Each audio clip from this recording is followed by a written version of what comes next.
श्री जे रामेश्वर दर्शन करिहई ते तन तजमन लोक सिद्धई। जो गंगा जल आन चढ़ाई सो सायुज मुक्ति नर पाही। कोई अकाम जो छल तज से भक्ति मोरते शंकर दे। मम कृत सेत जो दर्शन करिहई सो बिन श्रम भवसागर तरिहई। राम वचन सबके जिये भाए मुनिवर निज निज आश्रम आए। गिरजा रघुपति के ये रीति संतत करहि प्रणत पर प्रीति। बांधा सेत नील नर नागर राम कृपा जस भय उजागर।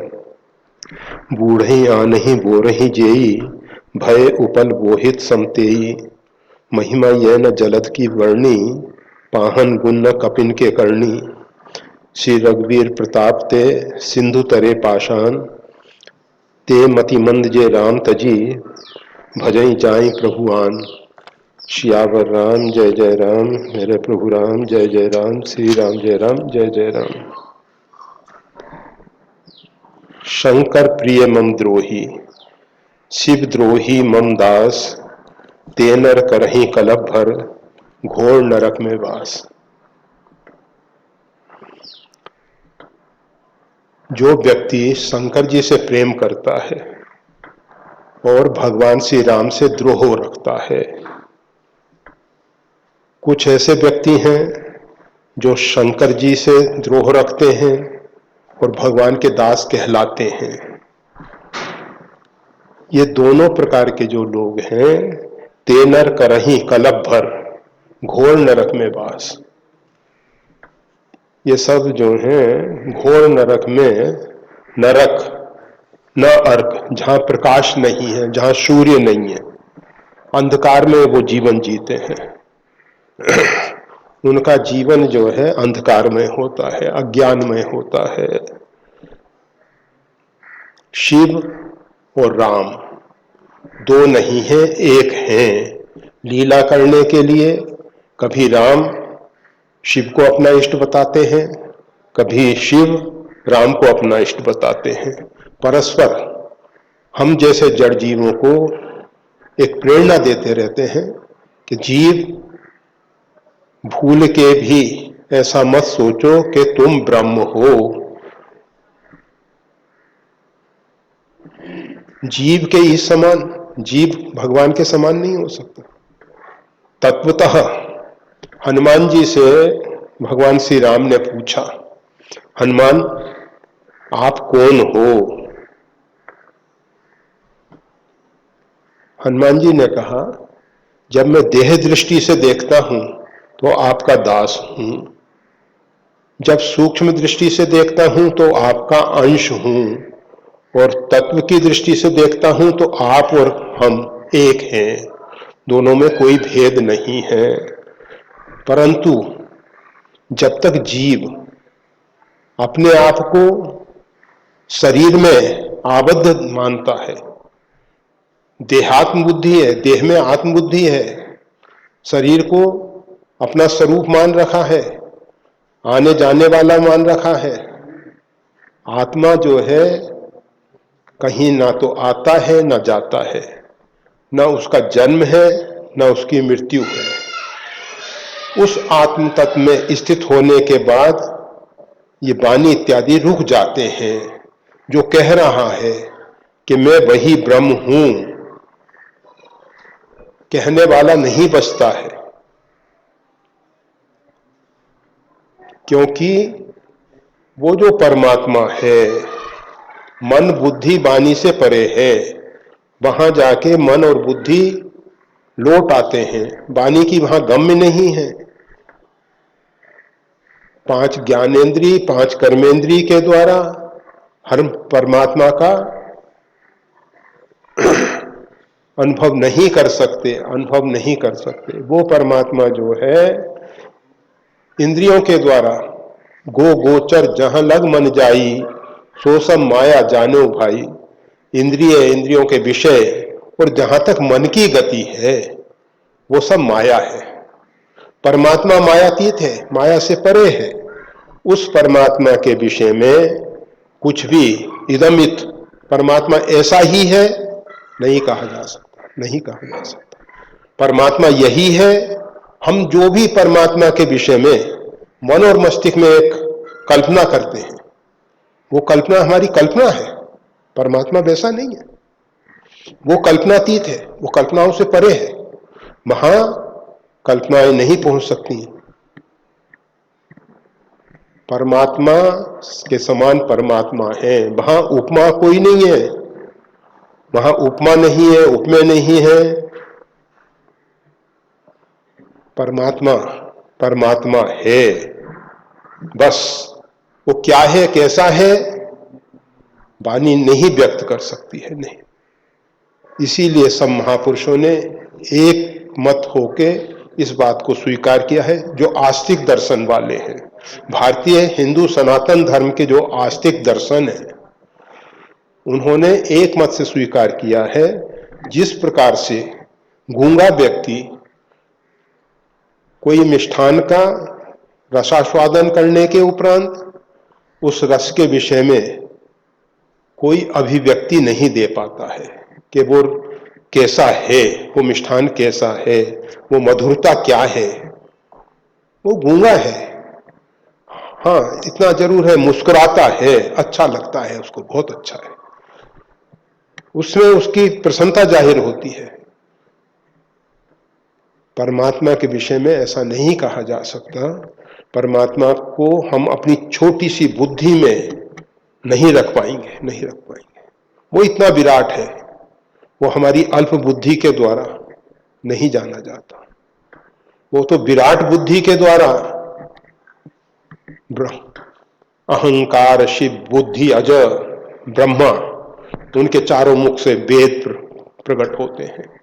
वो बुद्धि जो ब्रह्मा है, उस बुद्धि के द्वारा ये ज्ञान प्रकट होता है, उस ब्रह्म का बोध वहां होता है।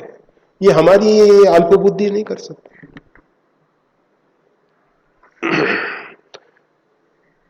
तो जो व्यक्तियों को जब तक बोध नहीं है, तब तक शंकर जी के प्रति प्रेम है और भगवान से द्रोह कर रहे हैं। और शंकर जी से द्रोह करने वाले, भगवान के दास कहलाने वाले, ये सब घोर नरक में वास करते हैं। करही कल्प भर, थोड़े समय नहीं, बहुत लंबे समय तक, एक कल्प तक, चतुर्युग सहस्त्रानी, इतने लंबे समय तक नरक में वास करना पड़ेगा। अज्ञान में, अंधकार में निवास करना पड़ेगा। नरक। जब रामायण की ये बात सुनी, ये दोहा सुना, तो मन में भय हुआ कि इस अपराध से हम कैसे बचें, इस नरक यातना से हम कैसे बचें। तो उसके लिए रास्ता खोला। उसके साथ साथ रामेश्वरम का दर्शन लाभ का क्या परिणाम होता है, दर्शन करने से क्या लाभ मिलता है, क्या परिणाम होता है, उस विषय में कहा जाता है, जे रामेश्वर दर्शन करिहि ते तन तजमम लोक सिधरिहि।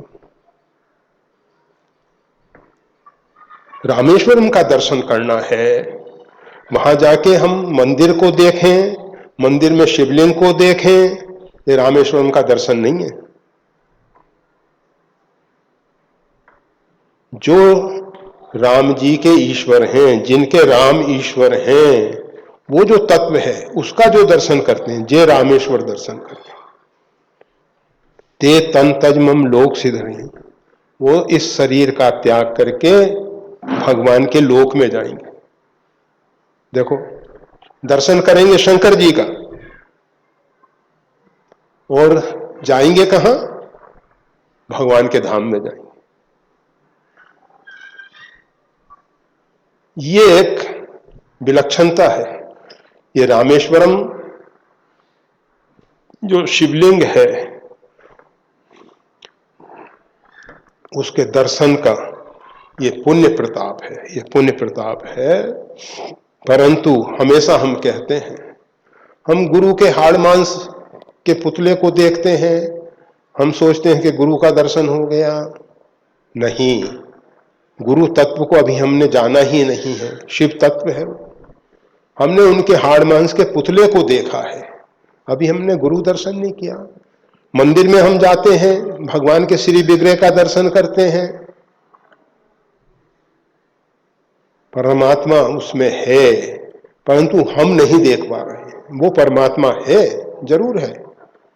विमूढ़ा नानु पश्यंती पश्यंती ज्ञान चक्षुषा। ये जो विशेष मूढ़ हैं वो उस परमात्मा को नहीं देख पाते हैं। ज्ञान चक्षुओं से वो परमात्मा देखा जाता है। जब तक हमारे अंदर वैराग्य नहीं होगा, बिन गुरु होई की ज्ञान, ज्ञान की हुई वैराग्य बिनु। पहले वैराग्य, फिर गुरु, और फिर ज्ञान, और फिर परमात्मा का दर्शन। ऐसे परमात्मा का दर्शन इतना सरल नहीं है। वैसे तो परमात्मा सब जगह व्यापक है, विभू है वो, कहो सो कहां, जहां प्रभु नहीं। अग जग में सब रहित विरागी, संपूर्ण जगत में वो अव्यक्त रूप से विराजमान है, परंतु उसको प्रकट करने के लिए प्रेम से प्रकट हुई, प्रेम से प्रकट होता है। बिना प्रेम के परमात्मा नहीं प्रकट होते हैं। प्रेम परमात्मा को द्रवीभूत करता है। भक्त की भावना के अनुरूप परमात्मा को प्रकट होना पड़ता है। कोई सोचे कि वो भगवान का वही स्वरूप है। अर्जुन को भगवान ने विराट स्वरूप दिखाया, ज्ञान चक्षु प्रदान किए। अर्जुन ने पूछा कि प्रभु, ये जो आपका स्वरूप है, इसके विषय में मैं जानना चाहता हूं। भगवान ने कहा, इस समय काल रूप में मैं प्रकट हुआ हूं। वो भगवान का अर्जुन ने जो विराट स्वरूप देखा है, वो कोई भगवान का ही स्वरूप है ऐसा नहीं। भगवान उस समय काल रूप में प्रकट हुए, इसीलिए उनकी दाढ़ों में ये भीष्म, द्रोण, कर्ण इत्यादि चिपके हुए हैं। तो भगवान अनेक रूप आए, विष्णवे प्रभु विष्णवे। वो परमात्मा जो है अनेक रूप में लीलाएं करता है। परमात्मा का जो राम स्वरूप तुम्हार वचन अगोचर बुद्धि पर, वो बुद्धि से परे है। वचन और वाणी के द्वारा उसको नहीं व्यक्त किया जा सकता है। तो जे रामेश्वर दर्शन करिए, जो रामेश्वर का दर्शन करेंगे, ते तन मम लोक सिद्धि, जो वो मेरे लोक को, भगवान के धाम को जाएंगे, साकेत को जाएंगे, बैकुंठ को जाएंगे। जिसकी जैसी भावना होगी वैसा। भगवान ये नहीं कहते कि बैकुंठ में जाएंगे, साकेत में जाएंगे, शिवलोक जाएंगे, ये नहीं कहते, मेरे धाम में जाएंगे। रामेश्वर दर्शन करने से अंदर से बोध होगा, समझ आएगी कि राम और शिव दो नहीं हैं, एक ही तत्व है। और जब एक तत्व है, उसके धाम में जाएंगे। जो गंगा जल आन चढ़ाई, सो सायुज मुक्ति नर पावन। और जो भगवान शंकर के ऊपर गंगा जल चढ़ाएगा, भगवान को गंगा बहुत प्रिय है। भगवान शंकर जो हैं, वैष्णव नाम यथाशंभु, वैष्णवों में अग्रगण्य है, सबसे श्रेष्ठ वैष्णव है, उनसे श्रेष्ठ वैष्णव कोई नहीं है। इसलिए विष्णु पादोत्तम, विष्णु का जो चरणोदक है, उनको बहुत प्रिय है, बहुत प्रिय। उसको वो शिरोधार्य करते हैं, जैसे हम चरणामित पीतवा शीर्षोधार, पीने के बाद हम उसको सिर पे धारण करते हैं। इसी प्रकार से भगवान शंकर गंगा जी को सिर पे धारण करते हैं। गंगा जल उनको बहुत प्रिय है, भगवान शंकर को गंगा जल बहुत प्रिय है। अब ये गंगा जल कहां से ले जाना, क्या? आनंद रामायण में और अध्यात्म रामायण में एक विधि बताई गई है। एक विधि बताई गई है, उसमें कहा गया है, सेतु बंधेतु रामेशम, सेतु बंध पे पहले जाओ। सेतुबंध की वहां से कुछ रेती बालू रेती ले लो हाथ में, उसको साथ में ले लो, फिर रामेश्वरम का दर्शन करो, दर्शन करके काशी आओ। काशी में मनकर्णिका घाट पे उस रेती को गंगा जी में छोड़ दो और वहां से गंगा जल लेके कांवर के द्वारा, आपने उसको नीचे नहीं रखना, भूमि पे नहीं रखना, उस कांवर के द्वारा फिर ले जाके सेतुबंध में स्नान करके फिर भगवान शंकर का अभिषेक करें, तब सायुज मुक्ति मिलेगी। इतनी मुक्ति सस्ती नहीं है कि आप बस कहीं से भी गंगा जल भर लिए। और आज तो होता क्या है, रामेश्वर में गंगा जल बिकता है, लोग खरीद लेते हैं, चढ़ा देते हैं, उनको सायुज मुक्ति मिलेगी। इतनी सस्ती हो गई मुक्ति। कोई भी कार्य विधि पूर्वक किया जाए। हम जानते हैं कि बंदूक की गोली इंसान को मार सकती है, लोहे को छेद सकती है, परंतु हम उसको उठा के ऐसे ही फेंक दें, कुछ नहीं होने वाला, चोट लगेगी थोड़ी बहुत, परंतु वो विधिवत जब जाएगी तो लोहे को छेद देगी।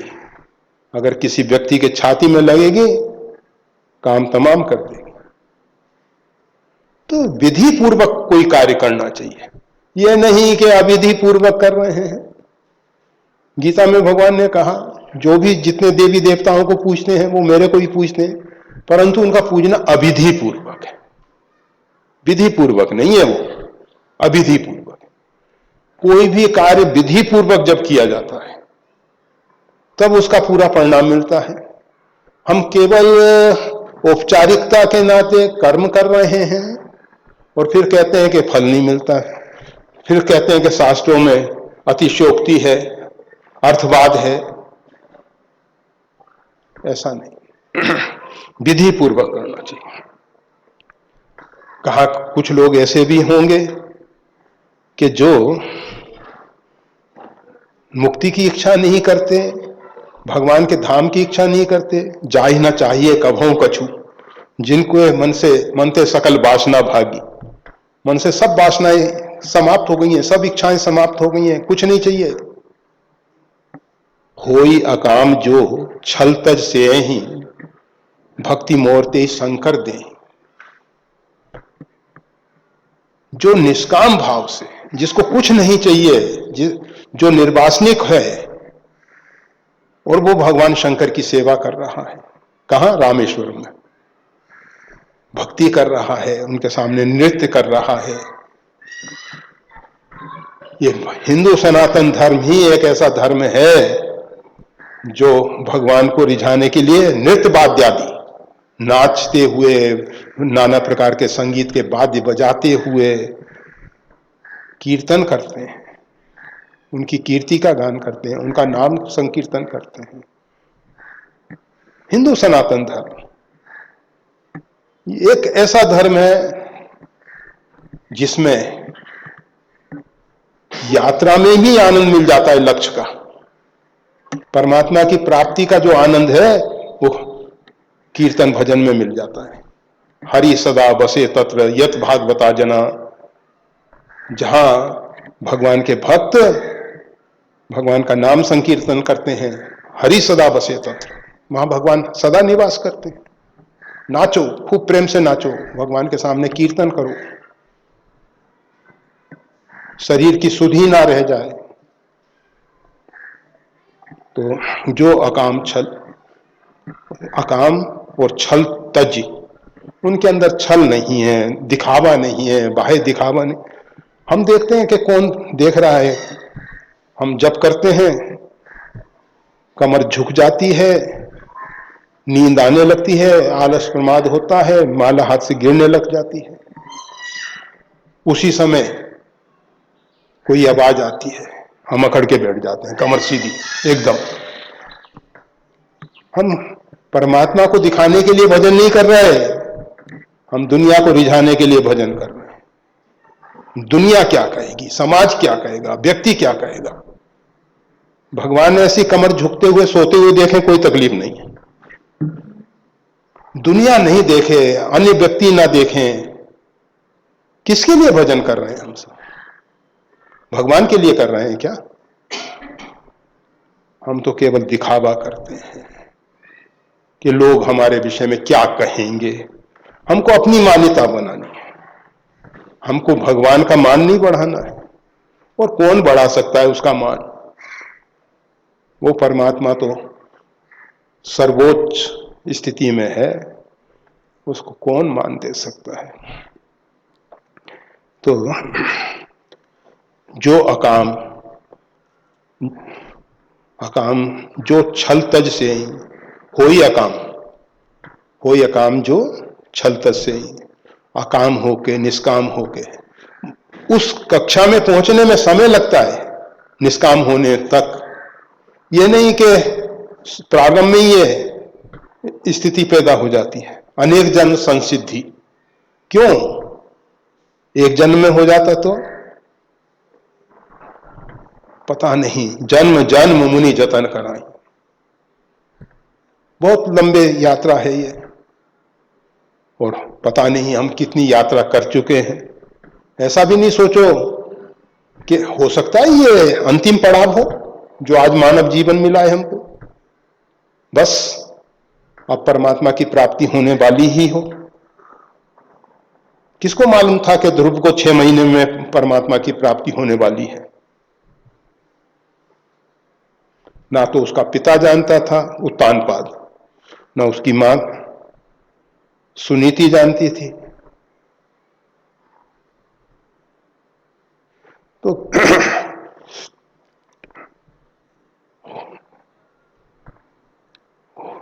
होई अकाम जो छल तज से ही, जो निष्काम भाव से निर्वासनिक रूप में भगवान शंकर की सेवा करेंगे रामेश्वरम में, भक्ति मूर्ते शंकर ने ही।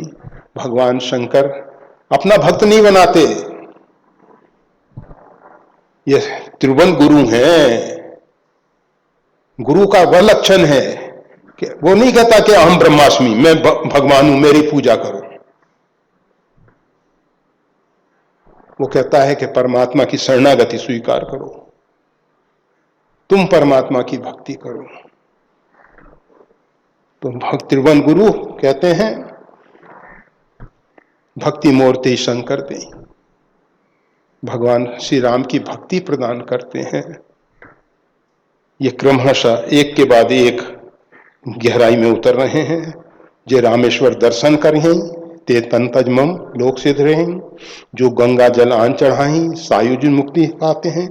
और जो सबसे श्रेष्ठ, जो गौरी शंकर साधना का शिखर है, वो है भक्ति। तो वो कहते हैं होई अकाम जो छल तज से ही, भक्ति मूर्ति शंकर दे ही। मम कीर्त सेत जो दर्शन करियई, सो बिन श्रम भव सागर तरियई। भगवान कहते हैं मेरे द्वारा जो सेतु तैयार हुआ है, जिसको राम सेतु कहा जाता है, उसका जो दर्शन करेंगे, सो बिन श्रम भव सागर तरियई, वो बिना श्रम के भव सागर से पार हो जाएंगे। बिना श्रम के भव सागर से।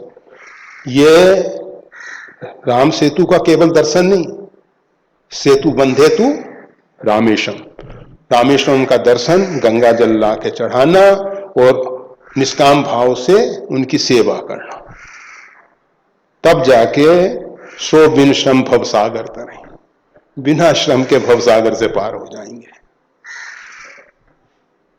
इतना सब करने के बाद ये नहीं कि वहां गए सेतु बंद, वैसे तो वर्तमान में तो सेतु बंद हुआ ये कि जब सेतु का निर्माण हो गया, वानर सेना लंका में पहुंच गई, लंका से लौटने की तैयारी होने लगी,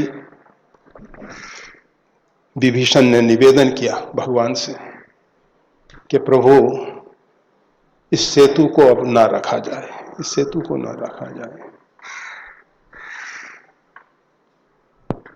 भगवान ने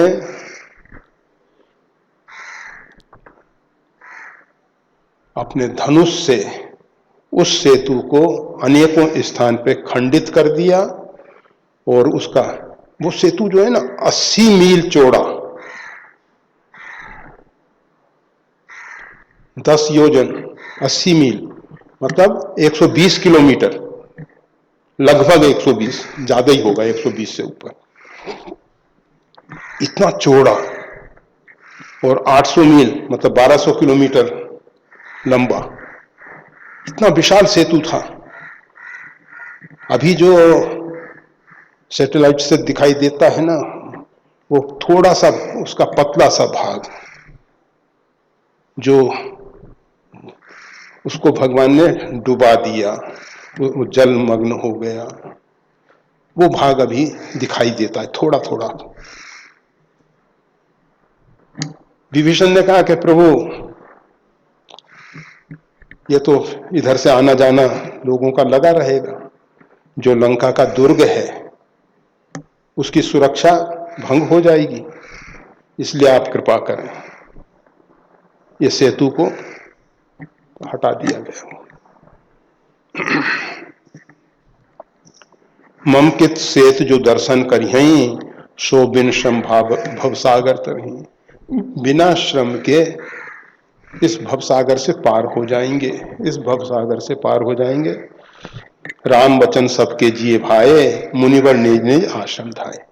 जो प्राण प्रतिष्ठा के लिए, भगवान शंकर की प्राण प्रतिष्ठा के लिए मुनिवर आए थे, उन्होंने और सभी लोगों ने राम वचन सबके जिए भाए। राम जी के वो वचन जो हैं सबको बहुत अच्छे लगे, हृदय में अच्छे लगे, जिए भाए। कोई बात अंदर से अच्छी लगे, हृदय से अच्छी लगे, ये नहीं ऊपर से अच्छा कहते हैं ठीक है अच्छा है, परंतु हृदय में अच्छा नहीं लगता। और जो हृदय से अच्छा लगता है उसको कभी हम भूलते नहीं। जो हमारे चित्त का स्पर्श कर लेता है, हमको गाली बड़ी अच्छी लगती है, कोई गाली देता है हम जिंदगी भर नहीं भूलते, हृदय से स्वीकार कर लेते हैं उसको। भगवान का नाम हमको अच्छा नहीं लगता है, हम भूल जाते हैं उसको, हृदय से स्वीकार नहीं कर पाते।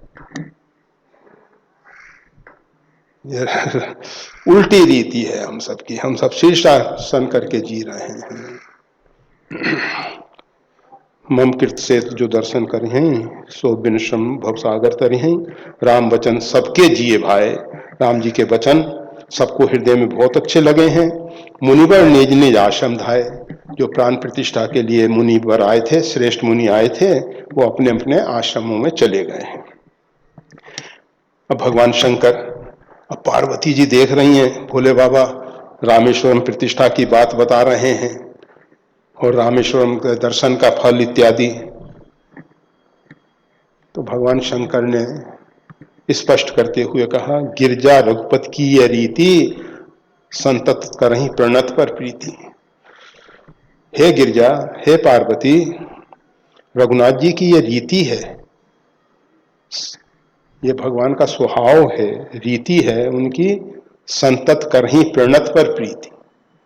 वो अपने भक्तों पर, अपने शरणागतों पर प्रेम करते हैं। जो उनके शरणापन हो जाता है, जो उनका आश्रय ले लेता है, उन पर प्रेम करते हैं। ये भगवान मैं उनकी शरण में हूं, मैं उनका दास हूं, इसलिए मेरे को इतनी बड़ाई दी है। जो हमको प्रिय होता है, हम उसका अभ्युदय चाहते हैं, सम्यक प्रकार से वो समुन्नत हो, जिससे हम प्रेम करते हैं। हम उसको गिरा हुआ नहीं देख सकते, हम उसको उठाना चाहते हैं, जिसके प्रति प्रेम है। और कहां तक पहुंचाना चाहते हैं? सर्वोच्च शिखर तक, जहां तक पहुंच सकता है। हम उसकी सुख की भावना करते हैं। तो भगवान शंकर कह रहे हैं, गिरजा रघुपति ये रीति, संतत करही प्रणत पर प्रीति। बांधा सेतु नील नर नागर। उस सेतु को नील और नल बहुत चतुर हैं। ये नगर के लोग नागर होते हैं ऐसा नहीं, नगर के ही लोग चतुर होते हैं ऐसा नहीं। अरे ये वानर बहुत चतुर हैं, बांधा सेतु, इन्होंने इतना विशाल सेतु बांध दिया।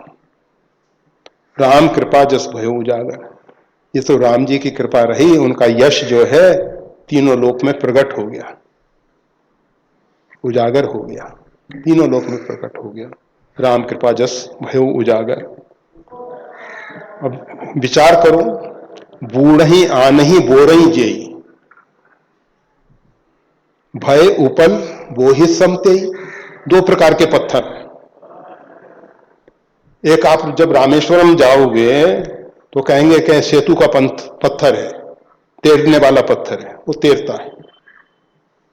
और एक पत्थर डूब जाता है तो कहते हैं बूढ़ही,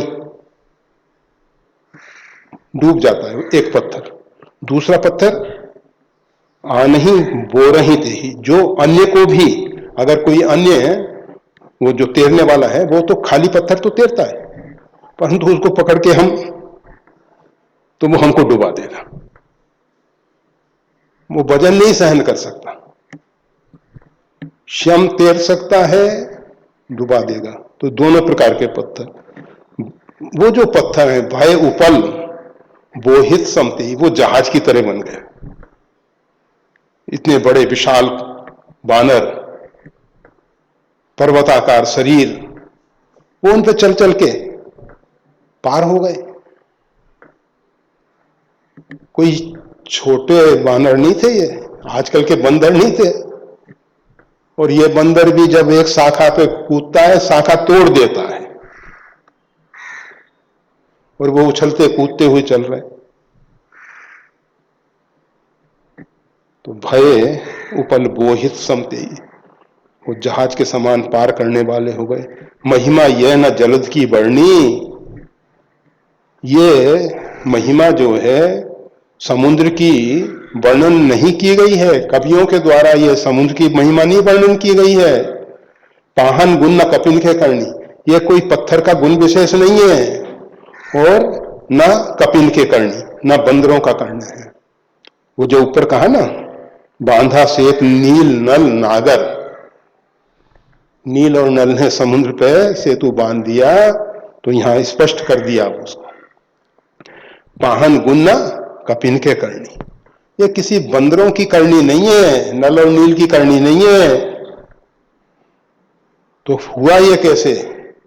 श्री रघुवीर प्रताप ते सिंधु तरे पाषाण, ते मतिमंद जे राम तजी भजई जाई प्रभु आन। ये तो श्री रघुनाथ जी का प्रताप। सिंधु तरे पाषाण, उस समुद्र में पाषाण जो हैं, पत्थर जो हैं, तर गए। ये श्री रघुनाथ जी के प्रताप से।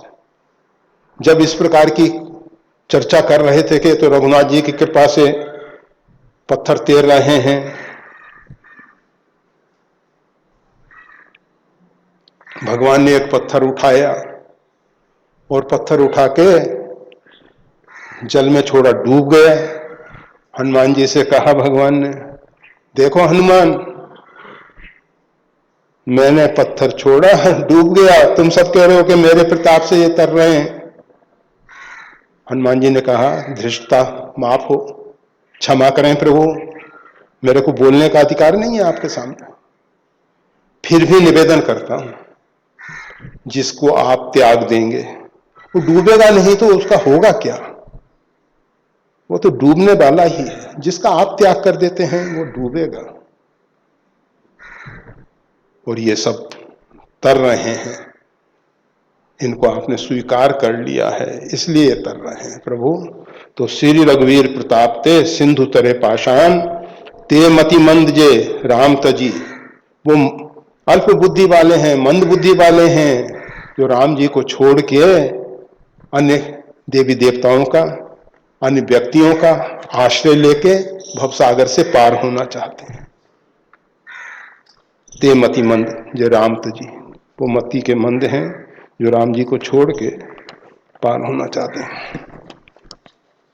अब वो सेतु के विषय में थोड़ा वर्णन किया जाता है। बांध सेतु अति सुदृढ़ बनावा। ये क्या हुआ? भगवान श्री राम सबसे पहले सेतु निर्माण के समय वहां उपस्थित रहे, फिर उसके बाद भगवान ने कहा परम रम्य उत्तम ये धरणी, ये पृथ्वी का जो भूभाग है ये बहुत उत्तम है, यहाँ में भगवान शंकर की करी हूं यहाँ शंभु स्थापना, मैं यहाँ भगवान शंकर की स्थापना करना चाहता हूं। फिर भगवान शंकर की स्थापना की गई और इधर ये वानर सेतु का काम करते रहे हैं। बांधा सेत अति सुदृढ़ बनावा, देख कृपा निधि के मन भावा। अब ये बन चुका है, अब ये सेतु निर्माण पूरा हो चुका है। 5 दिन में, कहीं 4 दिन का प्रमाण है, कहीं 5 दिन का प्रमाण है। गोस्वामी तुलसीदास जी ऐसे विवादास्पद विषयों को नहीं बताना चाहते हैं, जिसको जैसा लगे वैसा मान ले। कल्प भेद हरिचरि सुहाए, वो पहले ही बता दिया गया है। कल्प भेद हरिचरि सुहाए, किसी कल्प में ऐसा हुआ है, किसी कल्प में ऐसा हुआ है। तो बांध सेत अति सुदृढ़ बनावा, देख कृपा निधि के मन भावा। भगवान ने उस सेतु को कृपा दृष्टि से देखा।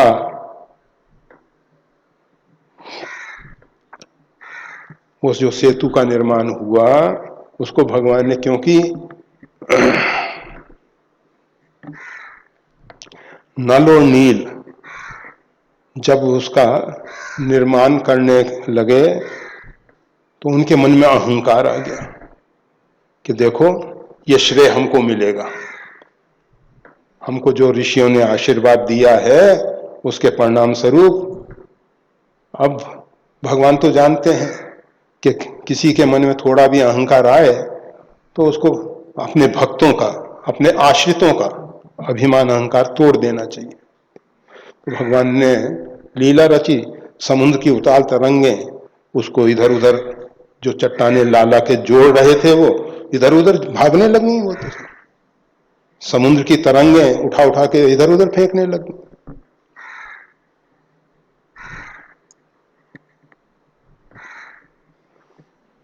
भगवान से प्रार्थना की कि भगवान हमें सद्बुद्धि दो जिससे हम सही रूप में सेतु का निर्माण कर सकें। हम नहीं कर पाएंगे, हम नहीं कर पाएंगे। अहंकार गलित हुआ। हनुमान जी ने कहा देखो एक काम करो, एक शिला पे रा लिखता हूं मैं, एक पे म लिखता हूं, दोनों को जोड़ दो। वो जुड़े रह गए। और भी ऐसी एक घटना कही जाती है, एक गिलहरी जो है वो जल में डूबती और डूबने के बाद रेती में लौटती, रेती उसके शरीर में चिपक जाती, सेतु पे जाके गिरा देती। हनुमान जी ने देखा, हनुमान जी ने देखा तो उस गिलहरी से कहा देखो तुम इतने बड़े बड़े विशाल काय बानर हैं, किसी के पैर के नीचे निकल दब जाएगी, तेरा कचुम्बर निकल जाएगा, अभी तेरी हालत खराब हो जाएगी, ऐसा ठीक नहीं है। हनुमान जी जरा जिससे उसको भय हो जाए तो वो रोती हुई भगवान के पास पहुंच गई, रोती हुई भगवान के पास पहुंची कि भगवान हनुमान जी ने मेरे को बहुत डांटा फटकारा है। भगवान तुरंत, ये नहीं, न्याय में देर नहीं है भगवान के यहां।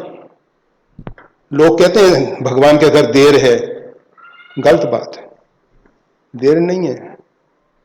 ना वहां देर है ना अंधेर है, दोनों ही बात नहीं है। तुरंत बुला लिया हनुमान जी को।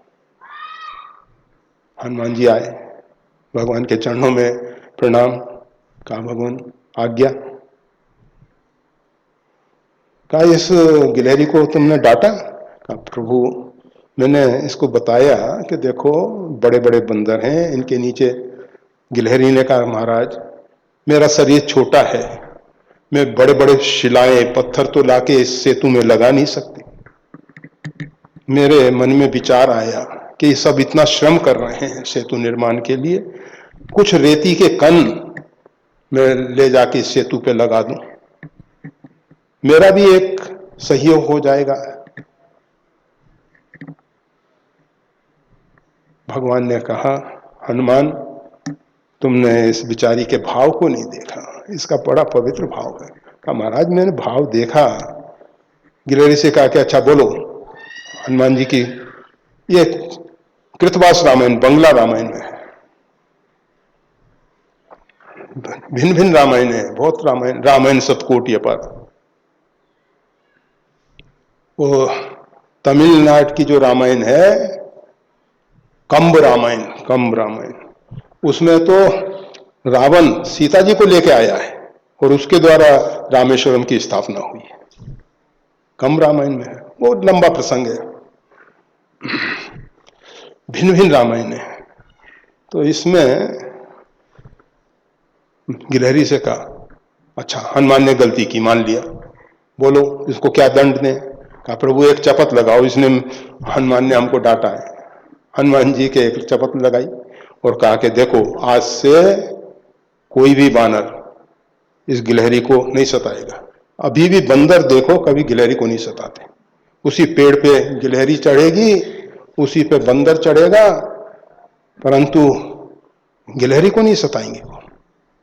भगवान ने उसको अपनी गोद में लिया, उसके ऊपर हाथ फेरा, उंगलियों की रेखाएं, और गिलहरी से कहा अब तुम निश्चिंत हो जाओ, तुम्हारे जितने भी वंशज, इनको कोई बानर नहीं सताएगा, मेरे हाथ की ये रेखाएं देख लेगा तो कोई भी बानर नहीं सताएगा।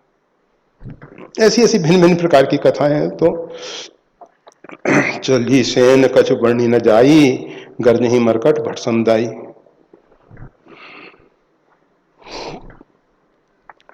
ये सेना जो है, अभी चली सेन कछ बरनी न जाई, गर्जहि मरकट भट समुदाई, सेतु के निकट आके खड़ी हो गई है।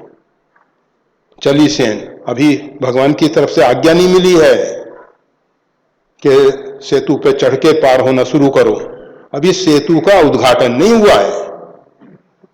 अभी उद्घाटन से पूर्व सब सेना बानरों की जो सेतु के नजदीक आ गई। हाँ, 1 अरब बानर जो सेतु निर्माण में लगे हुए थे वो पहले ही पार हो गए। 100 करोड़ 1 अरब बानर जो हैं सेतु निर्माण में लगे हुए थे, और तो लाने वाले थे मालवाहक, वो सब ला के दे रहे थे, पत्थर शिलाएं और ये सब। और जो 1 अरब निर्माण, तो वो तो निर्माण करते करते आगे बढ़ते चले गए, उस पार पहुंच गए। वहां से संदेश आया कि सेतु का निर्माण पूरा हो गया। तो भगवान श्री राम उसके ऊपर आके खड़े हुए हैं और उसको देख के कृपा दृष्टि से मजबूत कर दिया है, जिससे वो टूटे नहीं। और ये सेना जो है, जहां से सेतु निर्माण शुरू हुआ था वहां आके खड़ी हो गई है। सेतु बंद ढिग चढ़ रघुराई, अब सबसे पहले रघुनाथ जी उस सेतु पे चढ़े, उस सेतु पे चढ़े और थोड़ा आगे बढ़ के चितव कृपाल सिंधु बहुताई, समुद्र को कृपा दृष्टि से देखने लगे। चितव कृपाल सिंधु बहुताई, देखन कहूं प्रभु करुणा कंदा, प्रगट भय सब जलचर वृंदा। करुणा की वर्षा करने वाले करुणाकंद भगवान श्री राम को देखने के लिए प्रगट भय सब जलचर वृंदा, सब नाना प्रकार के जलचर प्रकट हो गए हैं। और उनके विषय में बताते हैं कौन कौन है। मकर, नक्र, नाना झक ब्याला, बड़े विशाल विशाल मगर हैं, शौंश हैं, बहुत जातियां हैं इनमें। नक्र हैं और अनेक प्रकार की बड़ी विशाल मछलियां हैं, बहुत मछलियां हैं, और बहुत विशाल विशाल सर्प भी हैं। 7 योजन तन परम विशाला, उसमें किसी किसी के 100 योजन लंबे शरीर हैं, मतलब जितना सेतु है 800 मील ऐसा ही, परंतु भगवान को देखने के लिए ऐसे में तो 100 योजन ही है ना, और इनका शरीर भी उतना ही, अगर ऐसे पड़ जाते तो एक में ही सेतु बन जाता, परंतु ऐसे ऐसे मतलब 100 योजन चौड़ा और ये तो 10 योजन तो इन्होंने बना दिया बानरों ने, और 100 योजन ऐसा और बना दिया। 7 योजन तन परम विशाला, ऐसा ऐसा विशाल शरीर है उनका, 7 योजन वाला, 7 योजन वाला। ऐसा एक तिनई जे खाई, और ऐसे भी है उसमें जो इनको 100 योजन वाले को भी खा जाते हैं। वो कितने बड़े होंगे?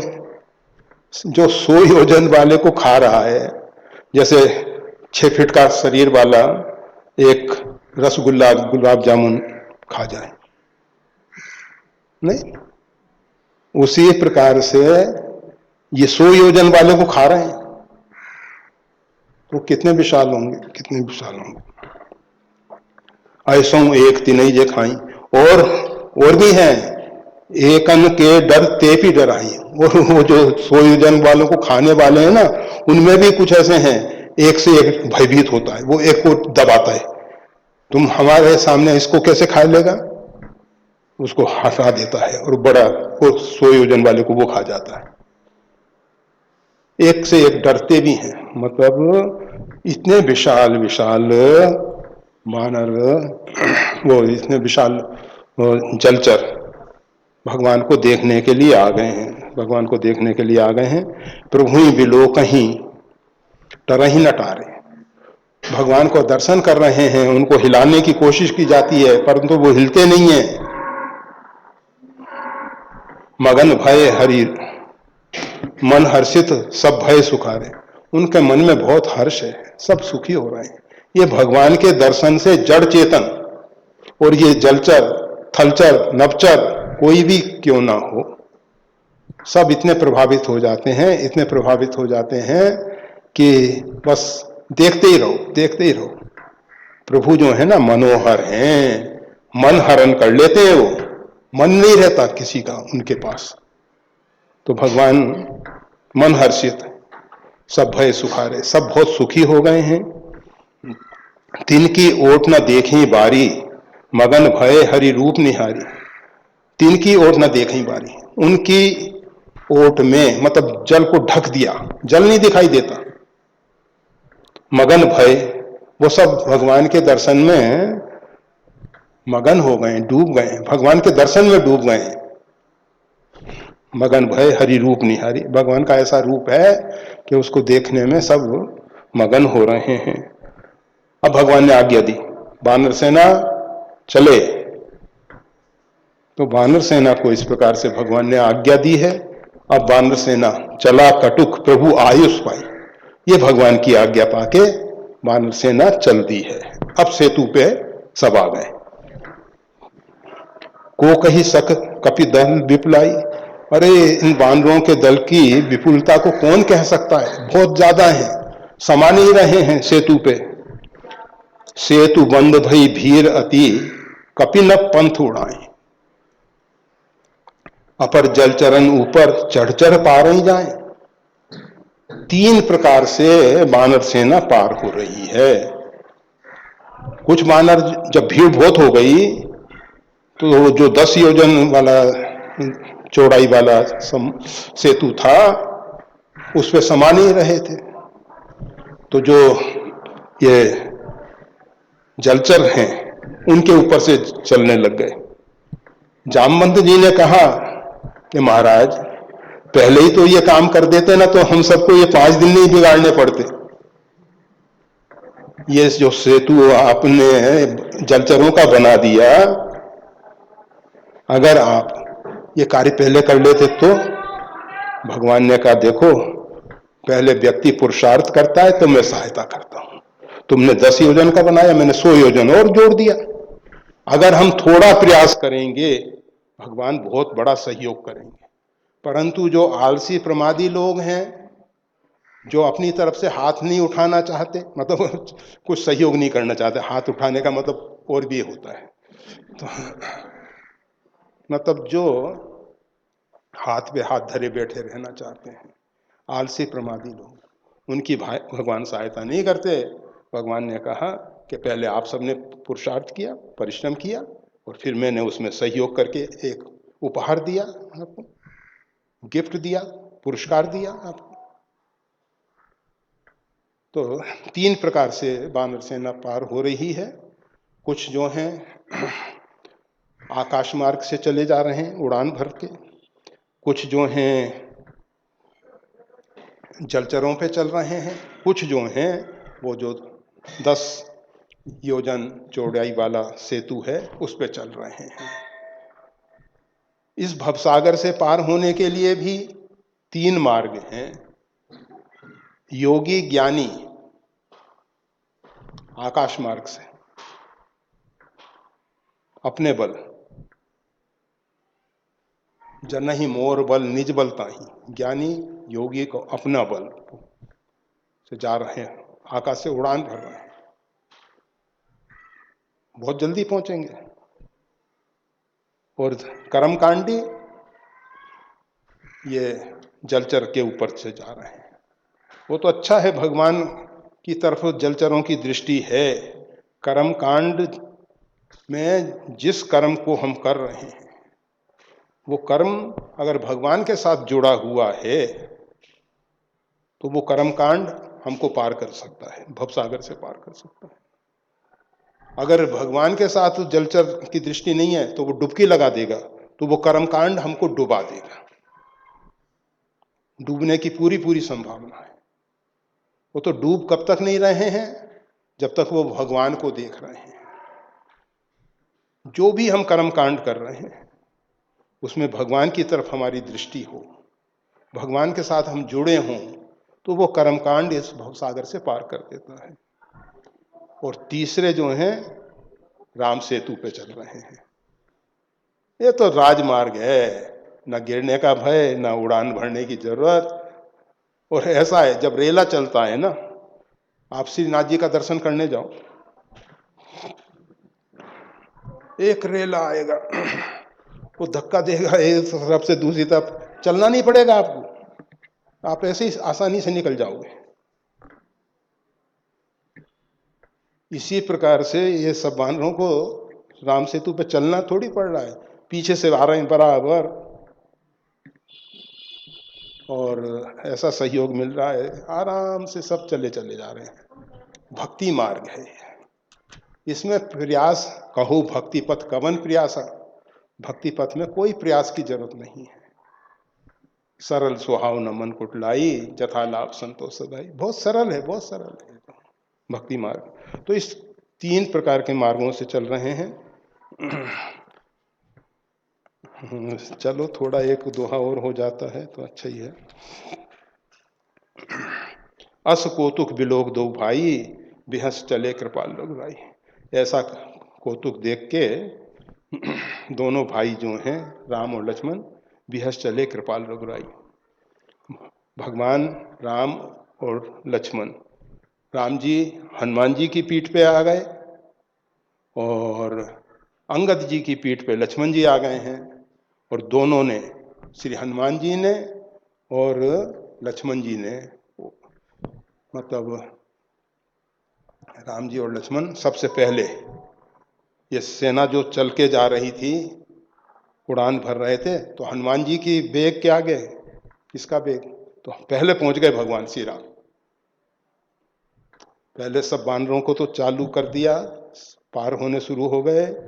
और यहाँ अस कौतुक बिलोक दो भाई, ऐसा कौतुक देखा भगवान ने कि कुछ इधर वानरों के द्वारा जलचरों के ऊपर जा रहे हैं, कुछ आकाश मार्ग से जा रहे हैं, कुछ से, तो दोनों भाई जो हैं बहुत हंसते हुए, भगवान जो हैं जब से सीता जी का हरण हुआ था तब से कभी हंसे नहीं, परंतु जब से हनुमान जी सीता शोध का समाचार लेके आए, भगवान का बारंबार हंसना दिखाई दे रहा है। तो बिहस चले, भगवान बहुत प्रसन्न होके चल रहे हैं।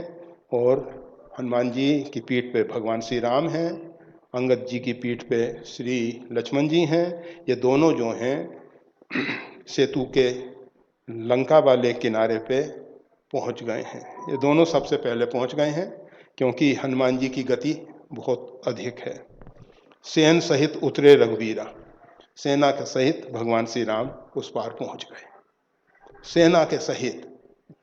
भगवान श्री राम पहले पहुंचे, सेना भी पहुंच गई है, और 1 अरब तो वो पहले बनाने वाले, निर्माण वाले पहुंच ही चुके थे।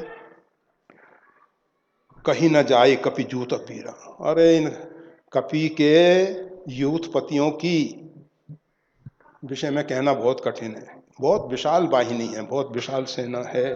सिंधु पार प्रभु डेरा कीना, समुद्र के पार भगवान ने अपना डेरा डाल दिया है, अर्थात सब इधर उधर ठहर गए हैं। सकल कपिन को आयुष दीना। और इसके बाद सब देखा भगवान ने कि अपनी फौज जो है भूखी है, भोजन इत्यादि नहीं किया है, उत्साह में ये भोजन को भूल गए हैं।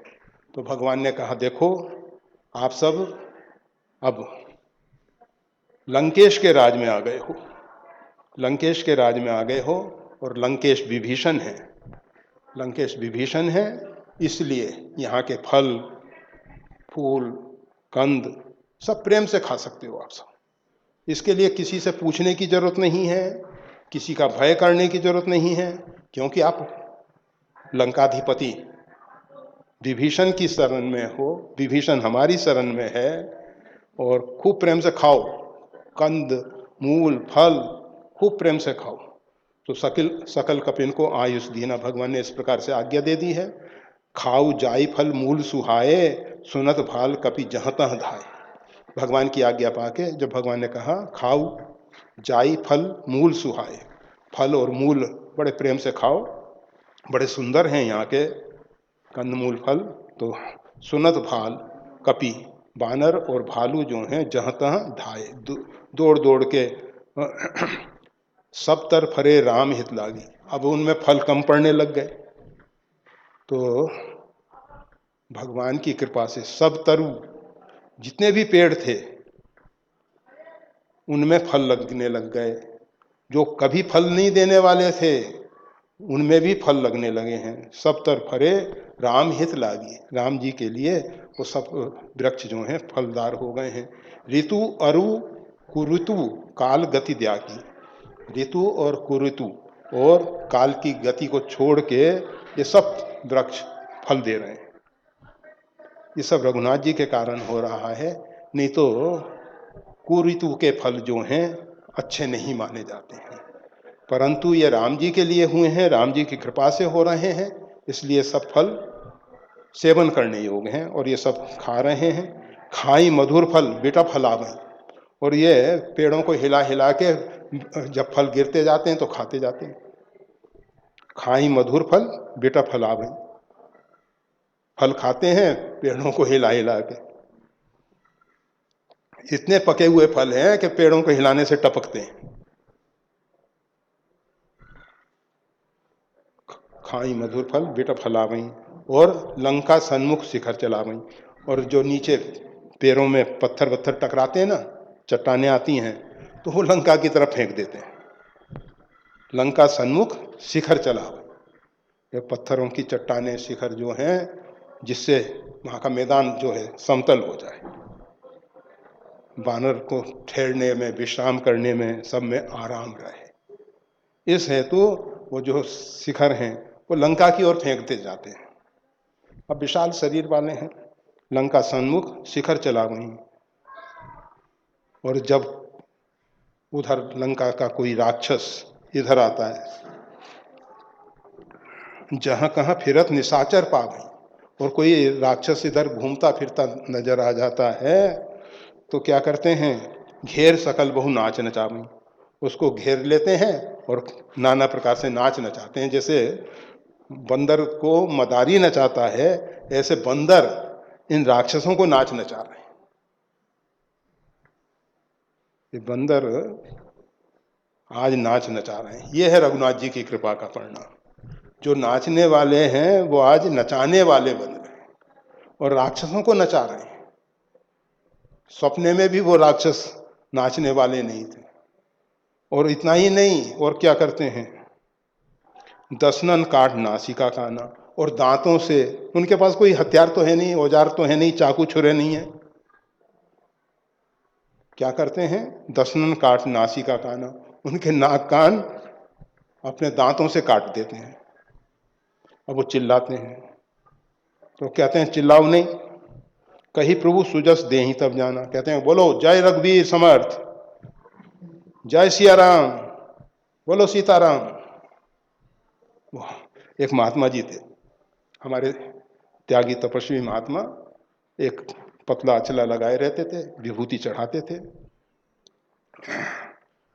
30-35 साल से तो उनका दर्शन नहीं हुआ, मतलब शरीर पूरा हो चुका होगा।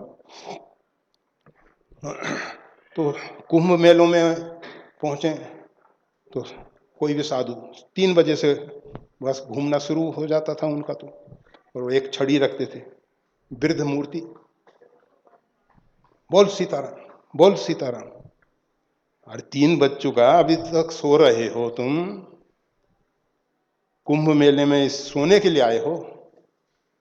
अरे भगवत आराधना उपासना करते हो, साधु बने हो, अभी तक सो रहे हो? वो कुछ नहीं बोलते थे, बोलते बोल सीताराम, बोल सीताराम, बोल सीताराम। ऐसा महापुरुष थे। तो एक बार क्या हुआ, एक घटना उनके विषय में कही जाती थी कि कोई नगर सेठ का बच्चा मर गया और वो उधर घूमते हुए ऐसे ही निकल गए, और अब लोग रो रहे हैं और वो कहें बोल सीताराम, बोल सीताराम। अब उस जिसका बच्चा मर गया उस पिता से भी कह रहे हैं अरे बोल सीताराम, उस सेठ से बोल रहे हैं कि बोल सीताराम। उस सेठ ने चरणों में पड़ के बोला कि महाराज मैं तो सीताराम बोल रहा हूं, इस वो बच्चे का जो शव पड़ा था इससे सीताराम बुलाओ महाराज, इससे सीताराम बुलाओ। और वो ले गए छड़ी, बैठ गए, अरे बोल सीताराम, बोल सीताराम, बोल सीताराम। अरे वो तो उठ के बैठ गया, सीताराम बोलो। तो ये जो वानर हैं कहते हैं बोलो जय जय श्री राम। आपसे नहीं कह रहे हम, जय सिया राम। इस प्रकार से वो वानर जो हैं उनसे कह रहे हैं, राक्षसों से, कि तुम पवित्र हो जाओ, इनका कल्याण हो जाए किसी प्रकार से। तुलसी जाके मुख से धोखे उन सत नाम, किसी के मुख से धोखे से भी भगवान का नाम निकल जाता है। ताके पक्की पक्करी मोरे तन को चाम, राम राम कही जे जम हुआही, तिन्हें न पाप पुण्य संहुआई। विवश होके भी, विवश जास नाम नड़ रहे, विवश होके भी अगर कोई भगवान का नाम ले तो भवसागर से पार हो सकता है। इसलिए ये वानर वीर जो हैं, कहीं प्रभु सुजस दे ही तब जाना, जब उससे भगवान की जय जयकार करा लेते हैं तब कहते हैं अब जाओ, अपने मालिक के पास चले जाओ। जिनकर नासा कान नहीं पाता, और जिनके नाक कान कट गए तिन राम नहीं कही सब बात। उन्होंने रावण के पास जाके समाचार दिया कि देखो जैसी तुम्हारी बहन की स्थिति की थी वैसी स्थिति अब हम सब की कर रहे हैं, आ गए हैं। सुनत श्रवण बारिद बंधाना, दसमुख बोल उठा अकलाना। जब रावण ने अपने 20 कान से सुना कि समुद्र को बांध दिया गया है, बारिद बंधाना, समुद्र बांध दिया गया है, दसमुख बोल उठा अकलाना, रावण जो है 10 मुख से व्याकुल होके बोल पड़ा। वैसे जब रावण का जन्म हुआ तो इसके 10 मुख थे, तो इसकी माता को बड़ी समस्या हो कि किस मुख से स्तनपान कराएं, 2 ही स्तन और 10 मुख, बड़ी समस्या, क्या करें, बड़ी समस्या। तो उन्होंने एक मुख से ही उसको स्तनपान कराना शुरू कर दिया था, आदत। और रावण भी जब बोले तो फिर उसने भी अभ्यास किया, क्योंकि 10 मुख से आवाज निकले तो जरा ठीक नहीं लगे। तो क्या किया कि वो जो है एक मुख से ही बोलने लगा, एक मुख से बोलने लगा। पर यहां 10 मुख बोल उठा कर व्याकुल हो गया है रावण, और 10 मुख से अकला के बोल रहा है। क्या बोला? बांध्यो वन निधि नीर निधि, जलधि सिंधु बारिश, सत्य तोय निधि कंपति, उदधि पयोद नदीश। ये जल के 10 नाम हैं, ये समुद्र के लिए 10 संबोधन हैं। कौन कौन से? वन निधि, नीर निधि, जलधि, सिंधु, बारिश, तोय निधि, कंपति, उदधि, पयोधि और नदीश। ये 10 समुद्र के नाम हैं। तो 10 मुख से रावण ने इनका उच्चारण किया और कहा, क्या सत्य में समुद्र को बांध दिया गया है? सत्य में समुद्र को बांध दिया गया है। अब इस विषय में जो भी चर्चा होगी समय की मर्यादा के अनुसार आगे की जाएगी।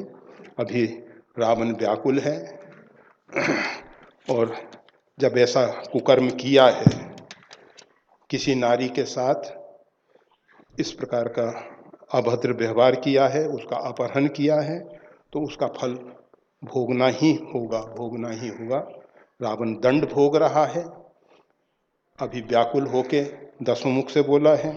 अब आगे वो उसकी क्या स्थिति होती है, वो क्या करता है, वो सब विषय में आगे चर्चा की जाएगी। आज इतना ही। जय श्री राम।